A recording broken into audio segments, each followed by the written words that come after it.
Hey everybody, thanks for tuning in. I'm really excited to be doing an Ask Me Anything video. I have a couple of questions that you guys asked that really made me scratch my head. Um, but I'm looking forward to it. I am like very much a kind of person who enjoys talking about themselves, and I can go on in length with answering weird, obscure questions or just like the most basic stuff too. But it actually like makes me happy to, be getting my voice out there about certain things that I'm passionate about. So thank you guys for participating, those of you that did, and let's get to some questions. After questions, I'm going to address kind of the phrase misdiagnosed in relation to detransition.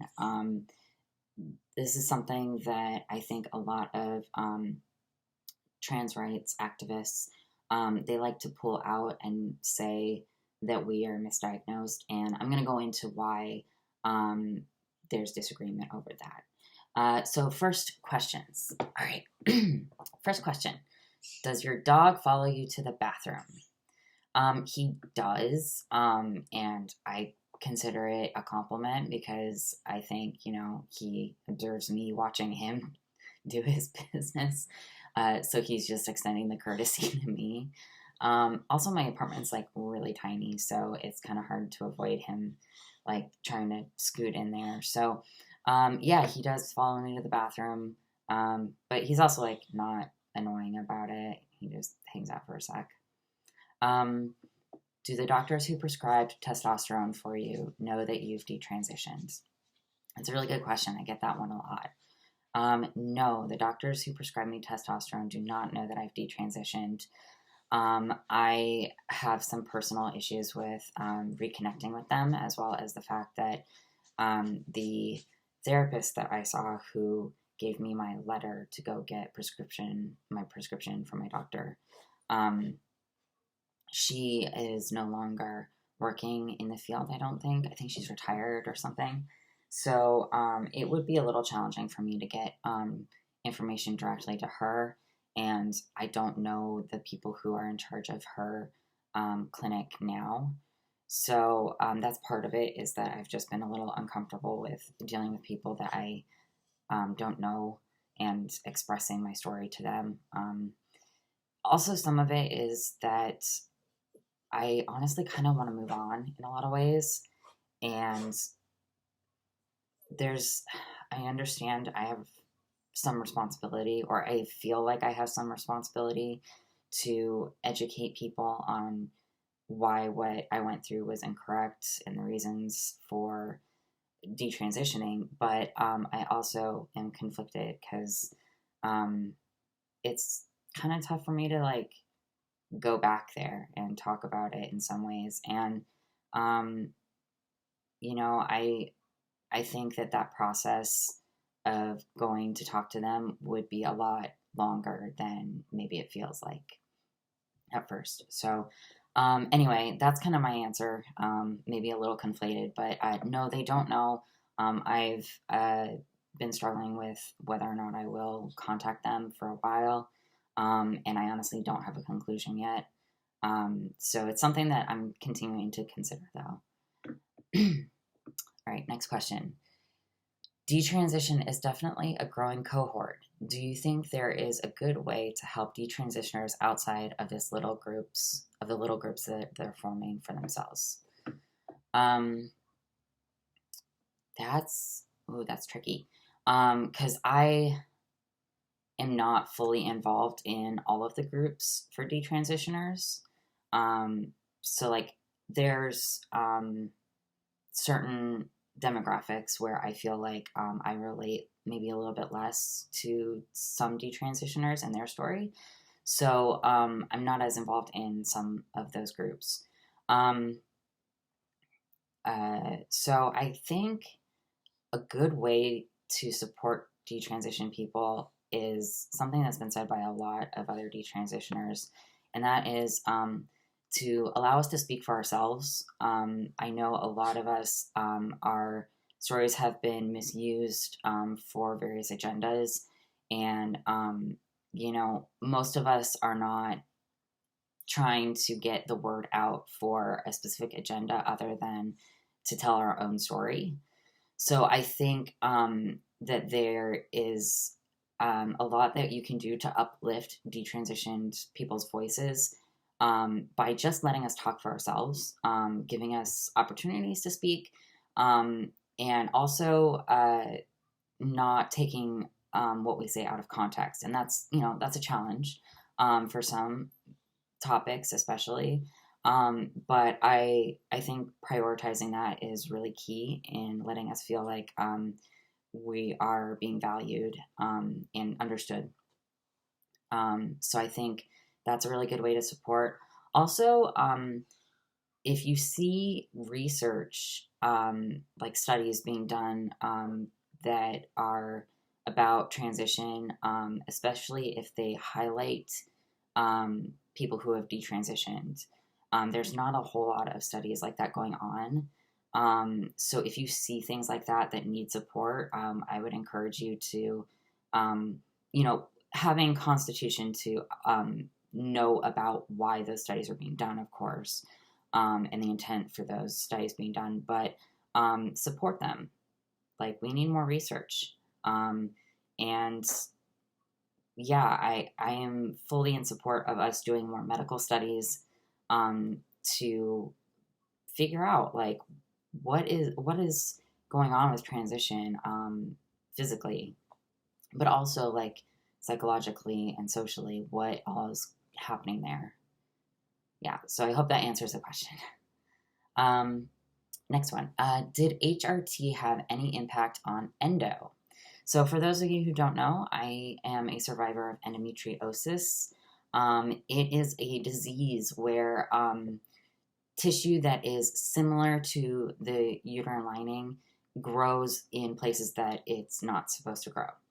I'm not going to go into the cellular structure of it as a disease or any of that stuff. I would encourage you to research that on your own. I'm not a doctor, so I can't really, I don't feel comfortable going into quite the medical summary of it because it's kind of a complicated disease and it affects people in different ways. But mine was called deep infiltrating endometriosis. I had a surgery to excise it, meaning they went in, they just cut out the diseased tissue. It's kind of graphic, sorry. But they went in and cut out the diseased tissue to try and resolve it and cease it from spreading. And then I had that about 2 years ago, and then not even a year ago. No, I had it a year ago. Sorry. I had it a year ago, and then back in February, I had my first surgery in February. Back in December, again, all my dates confused. Back in December, I had a hysterectomy, and that was because the endometriosis had come back and was at risk of infiltrating my organs. It was spreading very quickly, so they just said, this is your best option, and I went with it. So did HRT have an effect on it as a disease? There's been no research done on the effects of hormone increase of testosterone or estrogen, really, to say that it impacts endo. There's been like a little bit of research done as far as estrogen goes. They do find that like a higher amount of estrogen in your system may increase your symptoms, but that's not to say that it increases the spread of it. I don't think that there's been research on the spread. I may be wrong about that. So as far as testosterone goes, my physician believes that it's possible that my symptoms were fairly non-existent, but that I had endo for a while and it was just sort of suppressed by testosterone. She believes this because of that research on estrogen and the symptoms of endo. But she honestly said that there's not really enough research to support one answer just yet. So my thinking is that she's probably right. Um, and so, in a weird way, testosterone kind of maybe helped me out a little bit with that. I still have strong feelings that if it were laid out to me as a choice, like, well, you have this disease and this hormone may help a little bit, I still would not have chosen it, going like back in time. Uh, but I think that's a really interesting topic, and I would really love to see more research done. I'm hoping that that's something that we can get in time with other research on females who've taken testosterone in general, because I think that we need a lot more long-term research. I know I say that a lot, but it's something that I really feel. So I'm hoping that there will be future studies on that. All right. Sorry if I'm talking really fast, guys. Okay, next question. Does the pain from endo contribute to a feeling of betrayal by your own body? Do you think having a diseased uterus, which is a constant source of mental and physical pain, drove a wedge between your body and feeling like you were meant to be in it? I don't know if that makes sense. That does make sense, to me at least. I'm going to take a sip of my tea. So that's like such a heavy question, and I love it. My experience with endo was very, very emotional. Never before have I had to learn such autonomy and to take responsibility for my body. I have always kind of seen my body as a burden and as disposable. I've not valued my body very much in the past. So going through endometriosis, it did a weird thing because at first, after my first surgery, I actually, I'm going to be getting into some triggering topics, by the way. I should have said that in the beginning. I'll put it in the bio. I'm going to be discussing a lot of different things. So this is a very content warning heavy kind of video. So to get into it, after my first surgery, I developed an eating disorder. I had an eating disorder when I was in my late teens. I was anorexic. After my first surgery, I actually became bulimic. And it was a really dark time. I mean, I get emotional just thinking about it. It was a really dark time. I felt like I lost all control over my body. And I had started to detransition not too long before that. So I was finally kind of coming to terms with being female and what that meant, and starting to appreciate being female as well. And then all of this happened, and it happened so fast that where I went from feeling like I was finally in my own skin and happy and content with being female, I went from that to being in pain all the time, having to quit my job because I couldn't function. Like, I couldn't physically get out of bed some days because I was just crippled by the pain. And I'm not trying to be dramatic here, but it was such a big change that I think for a while there, I really rejected my body, and I really hated my body in a lot of ways. I felt angry a lot because I couldn't control my own skin. I couldn't control my own body. And so it was a really hard time. Weirdly enough, right around the time I ended up realizing I needed a hysterectomy, I was kind of starting to get back on track. So when I had my hysterectomy, it was difficult. One thing for me has been that I've always kind of wanted to give birth to a child. I have some conflicting feelings about that. I would prefer to adopt, but I also kind of always had that nurturing sense and wanted to experience being pregnant. But it was something I at least was considering, even though I was not committed to it completely. So um, it was a little bit hard to kind of realize, like, oh, I have to make a definitive decision about this. Um, but it also made me really connect with myself as a woman, and it made me understand more personally that my ability to give birth does not make me a woman. The fact that I am female is what makes me a woman. Um, and I get to live my life despite my ability or disadvantage of, what I can do, what I can contribute.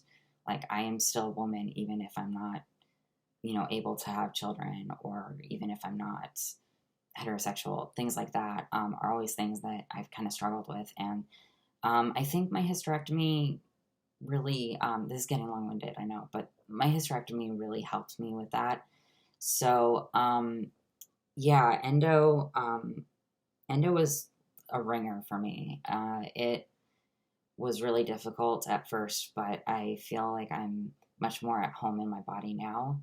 I'm still dealing with physical challenges, but emotionally, I'm very happy with being a female person, and yeah, all the things that entails. All right.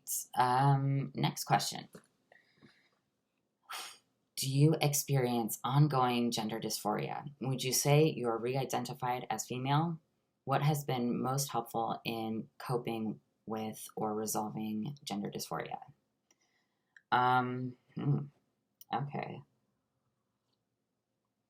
So I'm going to say something that's probably pretty controversial, and I always say this, but my perspective is my perspective. My journey is my journey alone.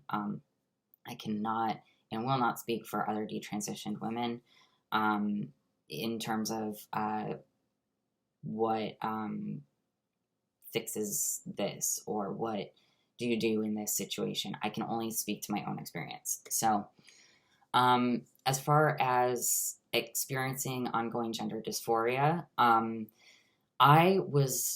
I did not have gender dysphoria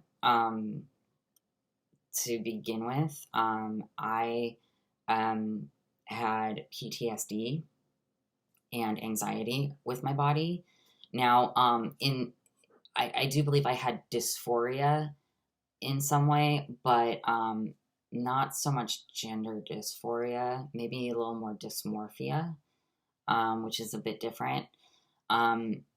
That's something that I really should, I really want to try to understand it better, psychologically speaking. But it's been difficult for me to find somebody who, really curates to that specification that I can see personally. There are definitely psychologists and psychiatrists out there who are publishing papers and doing research on it, and that's awesome and that's helpful. But I personally did not, I don't believe, experience gender dysphoria. And I'll get into that a little bit more later. Would you say you're re-identified as female? I would not classify it as that for myself, and here's the reason why. When I identified as transgender, I still identified with being female. I still accepted the fact that I was female. It was kind of part of an ongoing rift between me and the trans community, was that they began to push more and more for changing your sex marker on your license and getting that changed on your birth certificate, which then kind of played a role, I think, in the whole accepting transgender people as their chosen sexual identity. Saying trans women are women or trans men are men, and stretching that to biologically. That was kind of an ongoing issue I had, where I said, no, I still am female. I have a female body. I can't transition if my body is not female. Also, I want to concentrate on the things that I'm at risk for being female as far as health goes. And that was something that kind of always bothered me about that, was if we're taking the sex out of it, then we're going to become less healthy, because we're denying something that's really there. So I don't say I'm re-identified as female, because I consider myself having always identified as female. I might say I'm a re-identified woman, in terms of connecting being female and being a woman. I identify now as a detransitioned woman. So I am re-identified in a way. Anyway, I guess, I definitely consider coming out of identifying as transgender something that changed my view of womanhood. And I'm really grateful for the communities that I've been involved in too, who have educated me and who have also given me more to think about, even if I don't agree. It's really great to be in places where discourse is allowed and conversation happens. So that's helped me also come to a different identification with being a woman. All right. And finally, last question. This is a doozy. What would you tell your younger self? Could anything have been said or done to change your mindset? So the first question, there's a lot that I've thought about of what I would tell my younger self. I try to find the balance between thinking critically about what I would have done differently, but then also not living in my regrets. Because I think that's something that we all deal with in some way or another. And, being detransitioned, going through a process and then coming out of it so different than the expectation, it's going to make you think about why and what would be different. And I think I would tell myself when I was younger, I think I just try to reassure myself that boxes are so restraining, and trying to fit into one is just going to end up with you, hurting yourself more than anything. And that can be true of so much, not just transition, but so much in life. If you are worrying so much about how you identify and how you fit into boxes and labels, you're going to lose a lot of yourself in the process. And I don't think it's worth the while. You can find terms for your identity, but it's when you start changing your identity to fit those terms that it becomes harmful.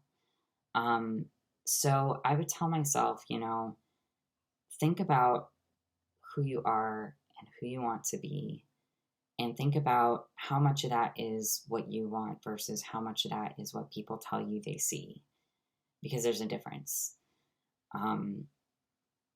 So yeah, that's what I would tell my younger self. I'd also tell her that she was gay, and to stop with pretending that that she doesn't need some guidance in that. That's been a lot of my struggle too, is my sexual orientation. I pushed it so far away all the time to try and avoid thinking about it. And it's confusing, and it's been a very confusing thing for me. For some people, I think they know what they are and they know who they are. But for me, I've not always been given a choice in who I am, and who people perceive in me, and or who people perceive me to be, rather. And so that's given me kind of a challenge in learning who I want to be for myself. And so that's sexual orientation.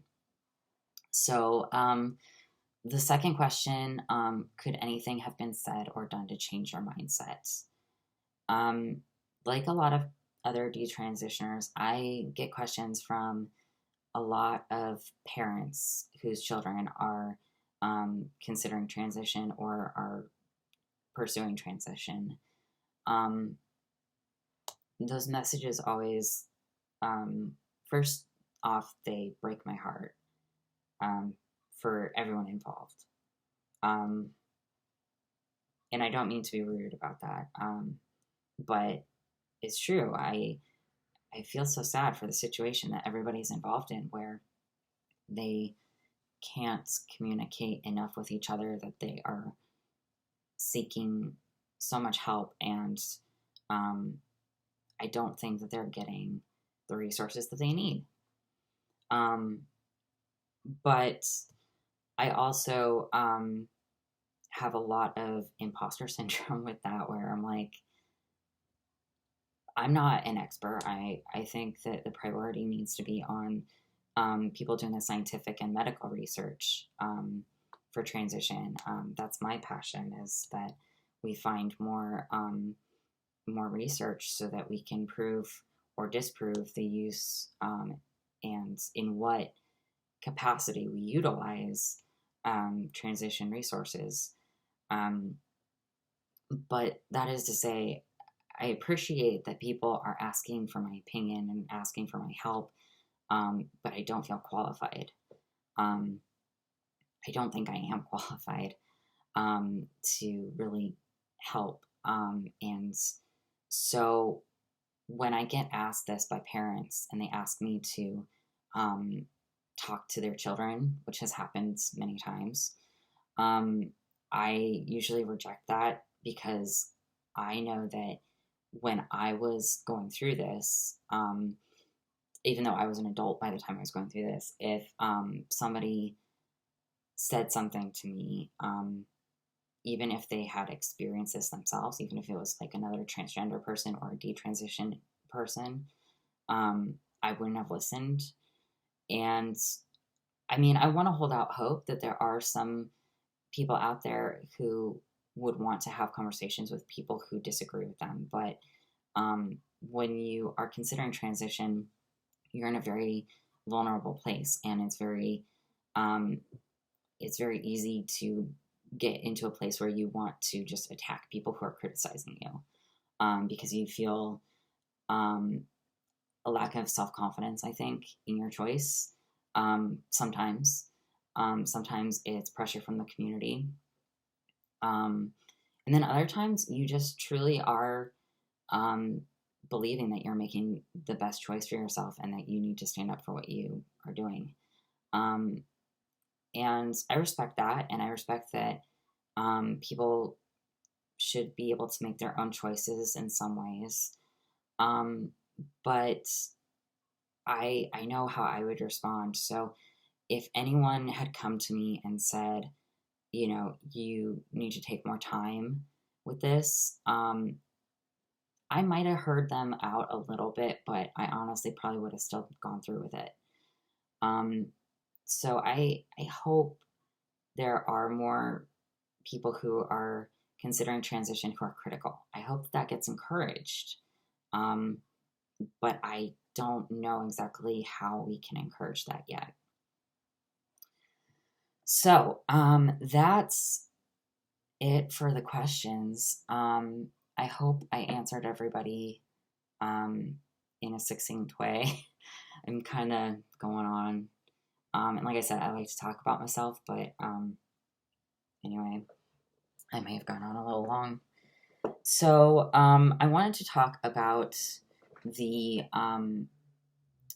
reason why there's conflict around saying that someone's been misdiagnosed with gender dysphoria. So while I was reading the questions, I mentioned that I personally don't believe that I had gender dysphoria before I went into transition. I did have body issues.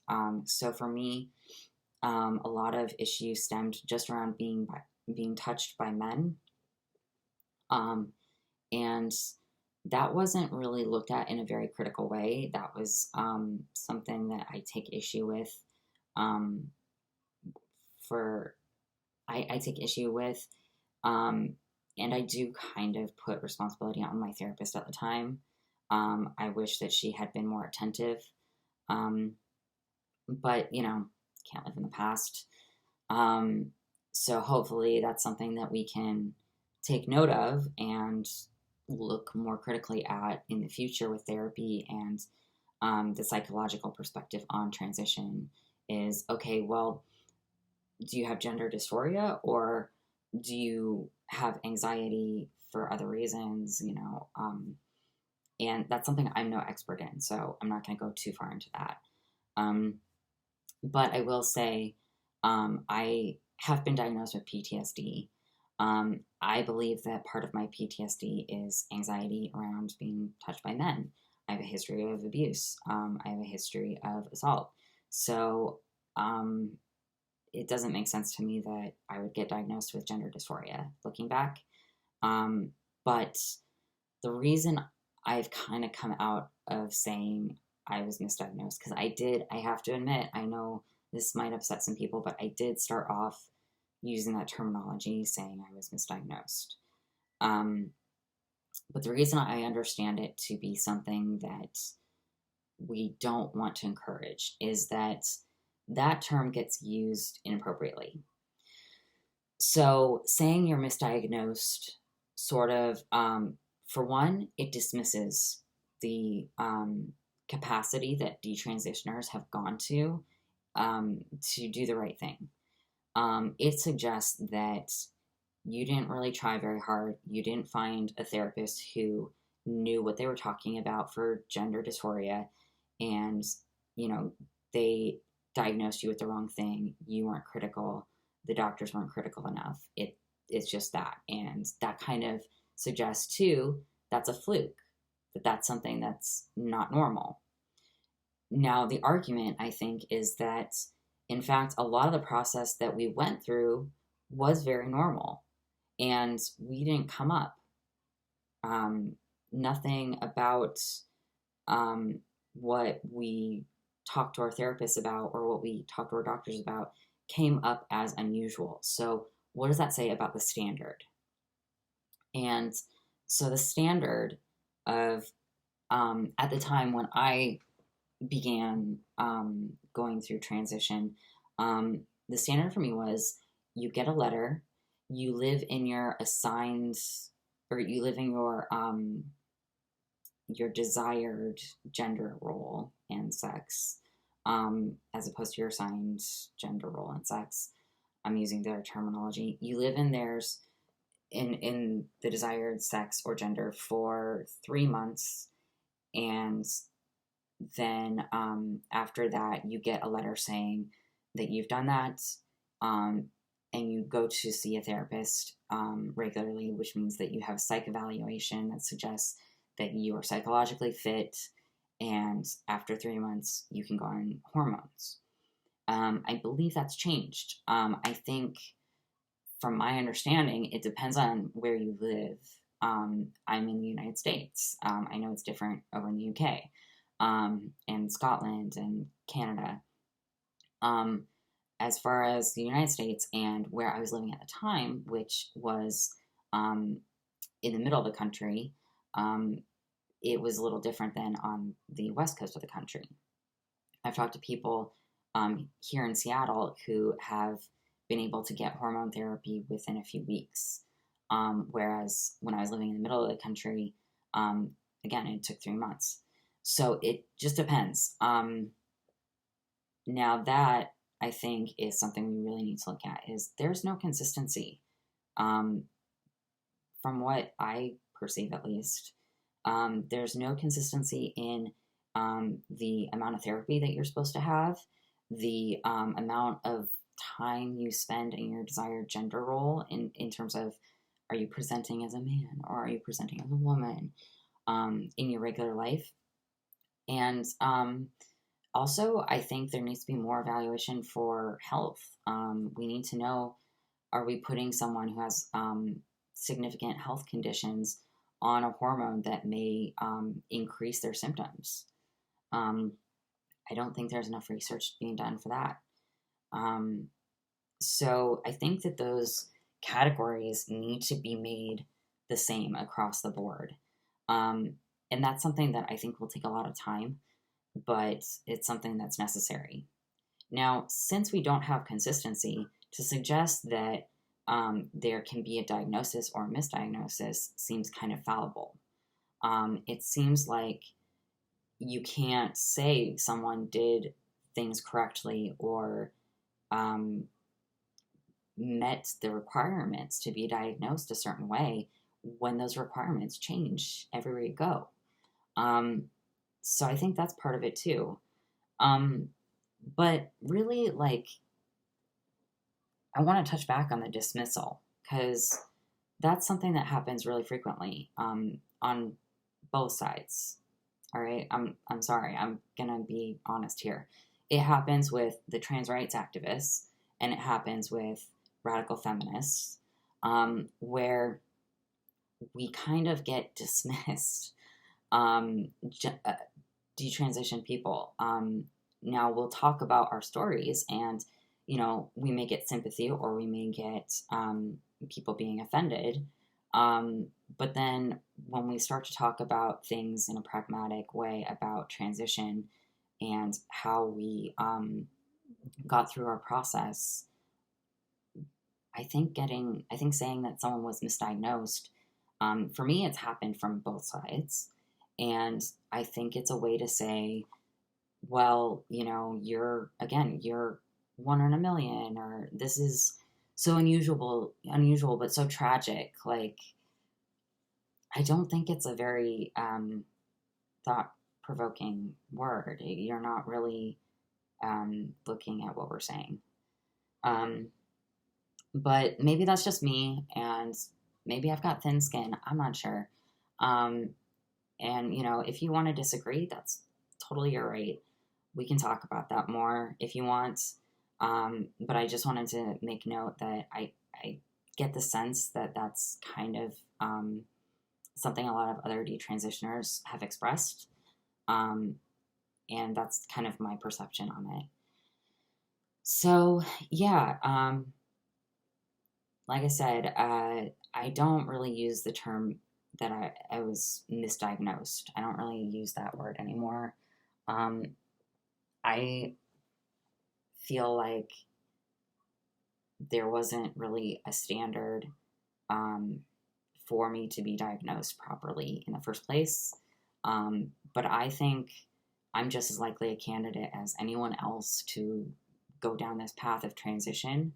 So I think, I'm not just a weird statistic necessarily. In some ways, maybe, but in terms of like like why I began transition and what my motivation was, but in terms of meeting the standards, I was there, and I've looked at other standards for other places, and I was pretty much there too.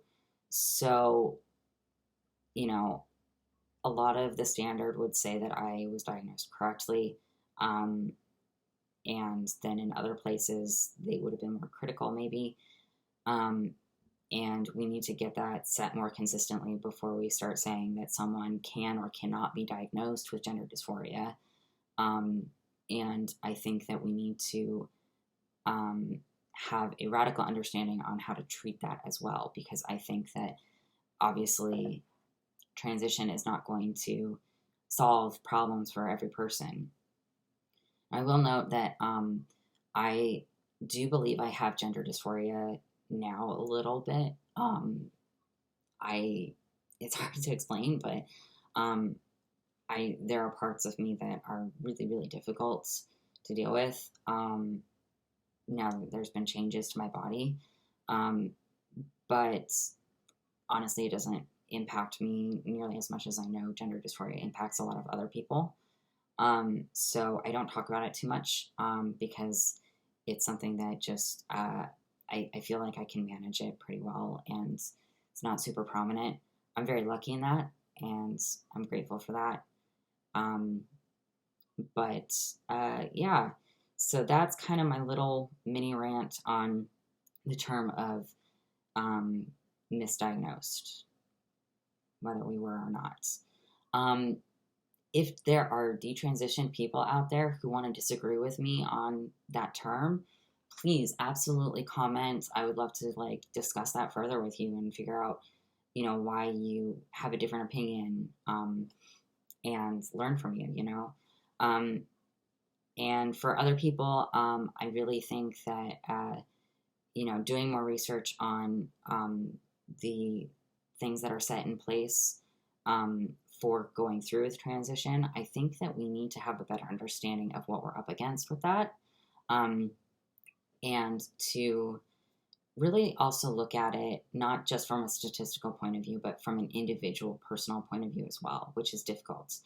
But we definitely do need to put the human side of it um, into our conversations a little bit more. So I hope this has not been too ranty, and I hope you are all having a good weekend. I know I am. Please take care of yourself, and if you ever have more questions too, my DMs are always open. I'm not so great about replying in a timely manner, and I apologize for that. But if you do have more questions, or if you have a question that you wanted to ask but you didn't get to, or you thought you didn't want to do it publicly, send me a message. That's totally cool. If a question goes too into my personal life, I'll just tell you, like, hey, I'm not comfortable answering that. But generally speaking, I'm comfortable answering a lot of questions. And as always, it's just me. It's just from my perspective. I can't really speak for anybody else. But I'd be happy to share my story. So, yeah, from the bottom of my heart, thank you all for watching. Thank you for subscribing and all that junk. I'm not like really invested in numbers, so I'm not going to do the fun stuff of we reach so many subscribers very much, but I do appreciate everybody who's watching, and I hope you're taking care of yourself. I really do. I know we're going through a rough time, no matter where you are on the globe, but yeah, let's remember we're all human, and we're all getting through day by day. All right, take care.